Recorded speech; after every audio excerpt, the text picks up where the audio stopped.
Hello, everybody. Again, this is another episode of True Sustainability. I'm Brian, and I want to take you through another build. This is the portion that we're going to talk about the filtration. So, I'm building a simple mechanical and biological filtration for the tilapia. This is the 275 gallon tote, and what we're doing is we're going to start with the materials, and then after I explain the materials and kind of what's going on, then I will put together the pieces that I've done and show you what tools that I used and how to build the structure. Then we'll go ahead and test it and show everything working so that you can see the filtration system in action.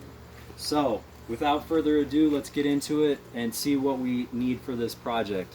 So basically, we are going to use 2-inch pipe. This is PVC. It is schedule 40, so it's very good PVC to begin with. I'm going to go through each one of these pieces. I've marked them all, so this is what we're using for the standpipe, and this is a shower drain that fits a 2-inch pipe. This is only $5. The PVC for a 10-inch piece was about $12, $13. This is measured out to 31 inches. Okay, so that's how tall this is from the bottom of the standpipe up. Okay, so 31 inches on that first pipe, and then you're going to have a T junction, and this is going to go to a 24-inch pipe. So that's going to be a 24-inch pipe, and then this is going to fit together like so.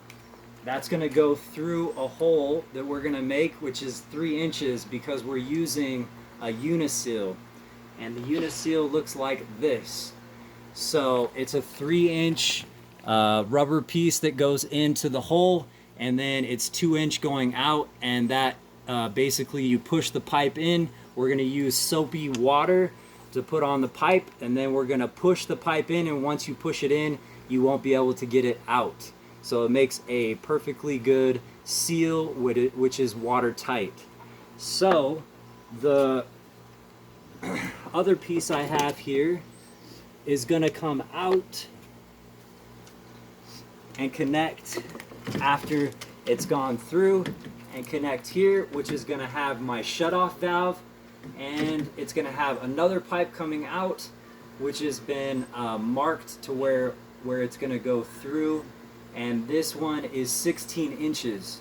So this gets me to the center of my 55-gallon drum, and then I'm going to put this sweeping elbow so where the water will come down into the center from that 16 inches. So I've marked everything here on the pallet. I've raised everything up a couple inches on the pallet so it will be flat, and we won't have any settlement, anything like that. It's always going to be the same height. So like I said, the hole is right here. This is going to be a 3-inch hole, and then another 3-inch hole on the 55-gallon drum. I cleaned everything out in the 55-gallon drum the night before. I chopped off the top of the lid so that I could use it as a I flip it over, and then I can use it as a lid on the top where I can take it on and off. I also removed the cap from inside of the lid, and when you go off of the natural curve of the top of the lid and cut it off from there, it will fit perfectly for your lid when you flip it over. So I have a 1100 gallon per hour pump that is connected to the line.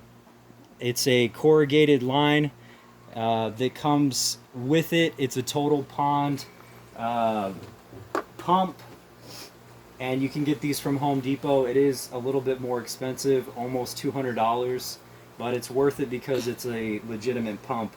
Then this basket also comes from Home Depot, It's just a for water plants. This is what the basket is. So I'm using this, and then I have cut a hole in the top for the line, and then cut a hole in the side for the plug, so that it can be plugged in. And then what happens is now this whole thing is going to go down in the center of this 55-gallon drum. So it's going to sit down in the bottom like this. And then the lava rock is going to be put around this drum down in the bottom.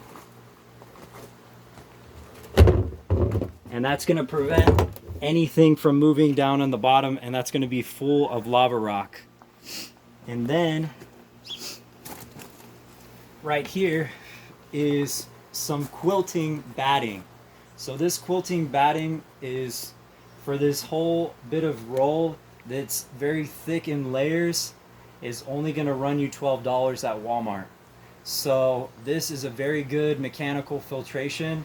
So we're going to go ahead and cut this and layer it between lava rocks. So once I get that level on the bottom, then I'm going to put the batting in sheets, and then I'm going to put the next and put lava rock, and then do that again and again until I get a little bit higher to where that standpipe is going to come down.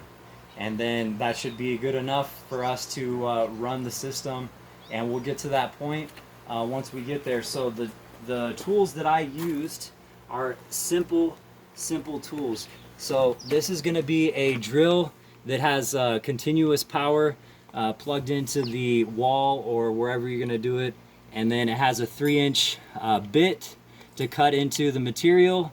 And then I have a Sawzall that I used that is going to cut the pipe. So I did all of that already, and just to do the demonstration to make it a little bit easier, and then I'm going to put this all together and we'll show you what it looks like. So stay tuned.